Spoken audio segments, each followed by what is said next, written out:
Hi everyone, it's Dave. Welcome back to a brand new YouTube video. And in today's video, we have a very special guest talking today all things commercial cleaning on how she left her 9-to-5 job to start her cleaning company. So everyone say hi to Ikea. Hello. Again, my name is Ikea. I have a construction and commercial cleaning company based in Washington, D.C., but we also service Maryland and Virginia. I've been in business since 2020. And how it was a hard time. I know, right? So what made me start the business is I was in property management and I was working on the accounting side. So I would see the accounts and invoices come in with the cleaning. So during that time, it was COVID. People were losing their jobs. I didn't know if I was going to have a job. So I needed to find a business that was quick to start up. So I decided to go with the cleaning because, again, the invoices that I was seeing. Oh. It was an easy job, and during that time, everybody still needed cleaning during COVID. So that's how I got into the field, and I decided to quit my job. One day I just quit my job and was like, I'm gonna step out on faith, and that's what I did. However, things went downhill because my grandmother had passed away, so I had gotten into a dark moment and depressed. So I started back working January 2023. So from 2023, I was still handling the business and working full time. So I just recently left my job again May 10th. And this time I stepped out on faith again, took that risk, and things are going great.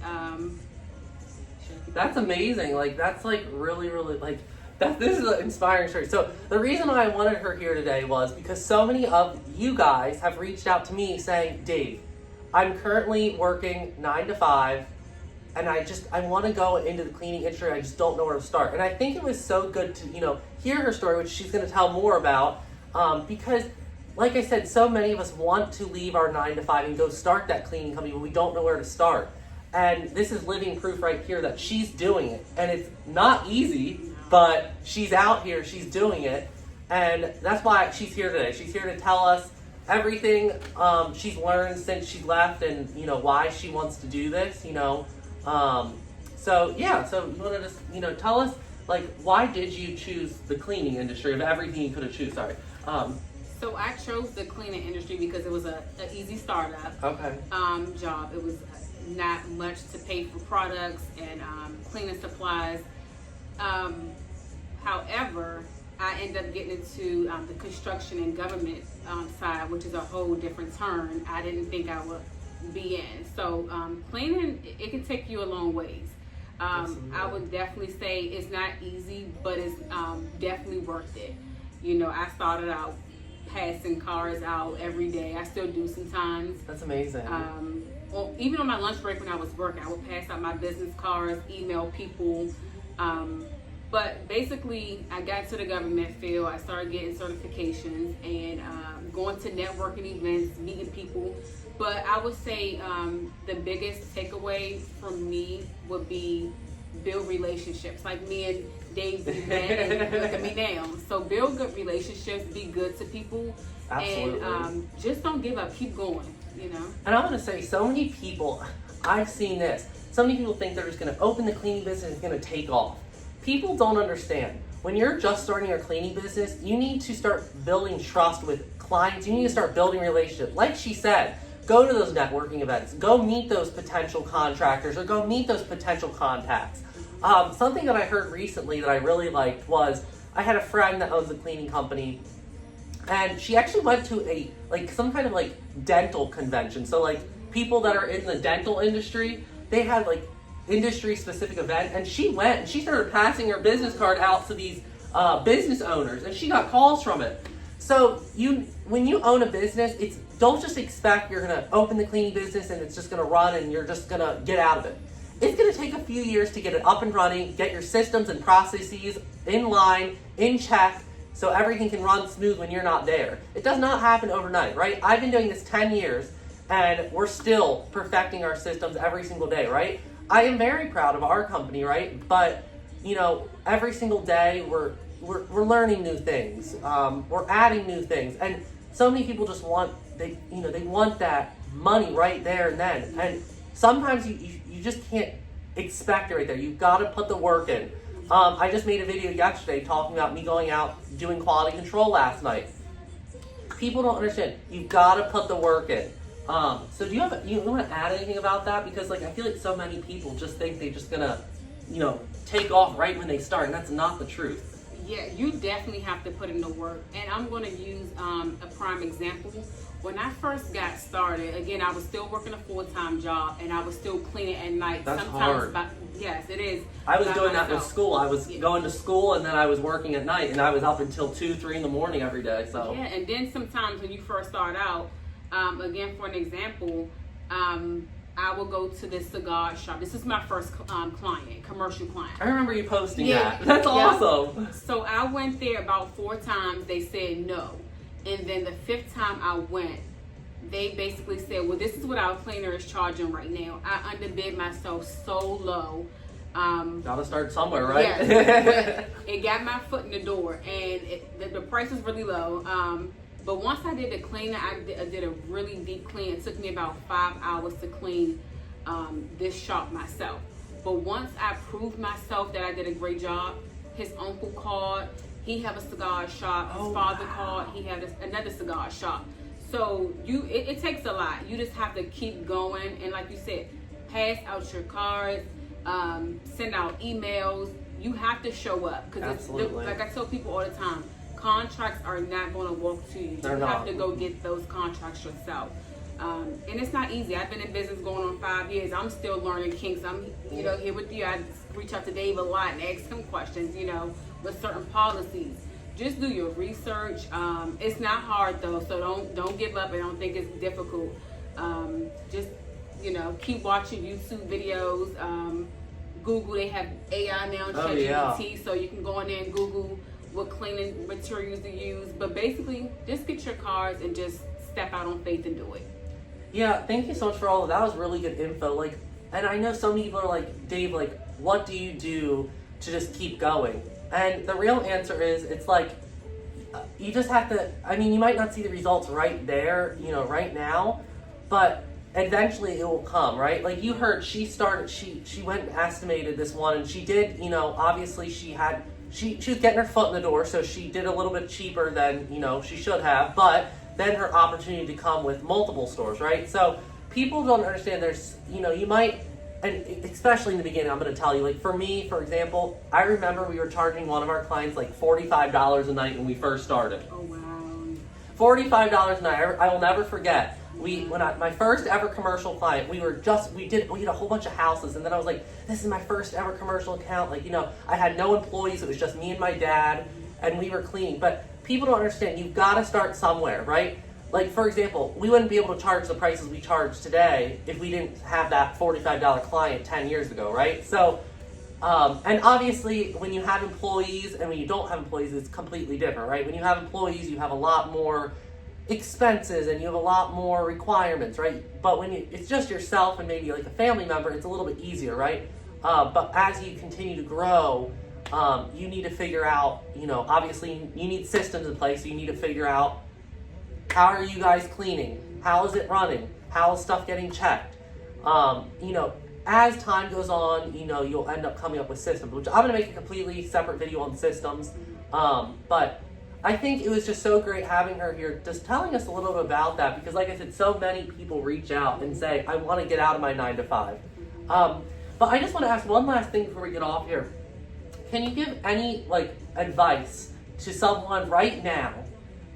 Actually, for example, I do have someone in my message box I've been emailing back and forth with, and she's actively trying to get out of 9 to 5. What's the first thing you would do, not having any contracts or anything? What would be your first piece of advice for this person? I will be really honest with you. With me, I'm a risk taker, so I just jumped out there and quit my job. I would definitely say just make sure you have a good savings just in case. Things don't work out as planned. I saved up at least 6 months, rent just in case things didn't go, like I said, as planned. But definitely just do it. If you feel like it's in your heart and something is telling you to do it, do it. It's not going to be easy. I'm not saying quit your job tomorrow, But just think about it and have a goal in mind. Because working a 9 to 5, there's nothing wrong with working a 9 to 5, but like myself, I couldn't move around how I wanted to working the job. So if it's in your heart, you want to do it, just do it. You have people like Dave, myself, we're proof from us that it can happen. Just don't give up. And I also want to add, like, some other people that I've talked to, they're like, I still have my 9 to 5 because I'm not making the amount of money in my cleaning business that I want. And I really feel like, I was talking to someone and they were saying how they, on their lunch breaks, they would go out and they do estimates. And I think that's awesome. Like you said, like, it's good definitely have some savings saved up before you make that leap. But sometimes some people just, they can't stand their full-time job and they just want out of it. So as long as you're financially stable, enough to be able to do that, I definitely would make the jump. But it definitely is good to have savings saved up, obviously in the beginning. And even if you don't have a savings, because some people, their job, it can just be, they're at that point, they really want to leave. There's so many different jobs out here you can fall back on. They have like Uber Eats, That's Uber, true. Medical carrying. So That's there's true. different options. So if you don't heard have a her. savings, Just if you don't have a save, look at that. If you want to get into the cleaning business and you're not there yet, just do it. Just do it. Yeah, and like I said, this video is really intended on making people that do have a 9 to 5 that want to get out of it and get in the cleaning business, just jump on it, right? Just do it. Like I said, she's living proof. She's doing it. She is working so hard in her business, growing her company, and it's working, right? So can I say one? Yeah, go thing ahead. too? Yeah. It's also good to start off, like for myself and Dave, we started off planning ourselves. And Absolutely. I think that helped a lot because once you start getting contracts, you can tell what products to use, the amount of products, what to pay your cleaners, because you started from the bottom. Oh, so absolutely. you know exactly what to clean, how to clean, what your clients are looking for. I really like that too. Yeah, because so many of us, some people go into this cleaning business just to make money, right? They don't care about the cleaning. They're just like, okay, we're just going to hire a subcontractor. They're going to do it. Then we have the people like me and you that we have cleaned. We know how to do it. We know what's best for our clients, and basically we know the ins and outs. Some of these other companies, it's just a sales company, right? Like Coverall, Anago, Janpro, Jadiking, Anago, CleanNet. That's something that us as small business owners, we have an advantage point over, right? We are able to, guide our clients in the best direction. And so many people don't understand that, there's many avenues to take in this business. You need to first and foremost, before you do anything, figure out what kind of business you want and then go from there. If you're looking just to clean yourself and pocket the money, that's one thing. But if you're looking for a company and have employees, that's a completely different ballpark. One last thing in this video I do want to add: when you're getting into commercial, make sure you look into commercial deep, right? Commercial, the typical is to get paid 30 days, right? So you need to figure out if that's going to work for you, right? Because in the beginning, we were getting paid, net 30, and then 15 days after that, whatever. So you need to make sure you're able to, financially be able to support that, right? Because so many of us just jump in saying they want to do commercial, but they don't know what it entails. But for us, at least 10 years into it, we have different payment terms, which I'll make another video on that. But I think it's just good to know the difference between the two. So residential and commercial, figuring out exactly which one. Residential, you can get paid the same day. Commercial, you might wait a little while. So I think this is a great video for other people to see. And I really like that, you really took that leap. I think it's impressive. Yeah. So do you want to add anything last to the video? No, just don't give up. Keep going. Every business owner have their ups and downs, but it's definitely worth to take the leap. Cleaning is an easy startup job, and if you're in residential, it's okay. Like I said, it's okay. Don't give up. Switch over to commercial. Yeah, that's it. Just don't give up. And guys, I just want to thank Ikea for coming out here to our Cocky's office today, coming all the way from DC to come down and film this video. Thank you so much. No, thank you for having me. I really appreciate Dave. I'm sorry to add this on, No. but he motivated me. He's like a mentor to me. Oh, thank you so much. I started off just writing him on social media, coming to one of his classes, and he's like a mentor to me, so I appreciate you. Thank you so much. I really appreciate that. And how can everyone find you? Do you have an Instagram or TikTok, or how can they find you? So on Instagram is IJ Professional Cleaning. TikTok is IJ Professional Cleaning as well. Okay, awesome. Well, everyone, thank you guys so much for tuning into another YouTube video. If you haven't already, go ahead and hit the subscribe button and leave in the comments below what next video you guys want to see. And thank you guys so much, and we hope to have her back on our channel very soon. Anytime. Bye, guys.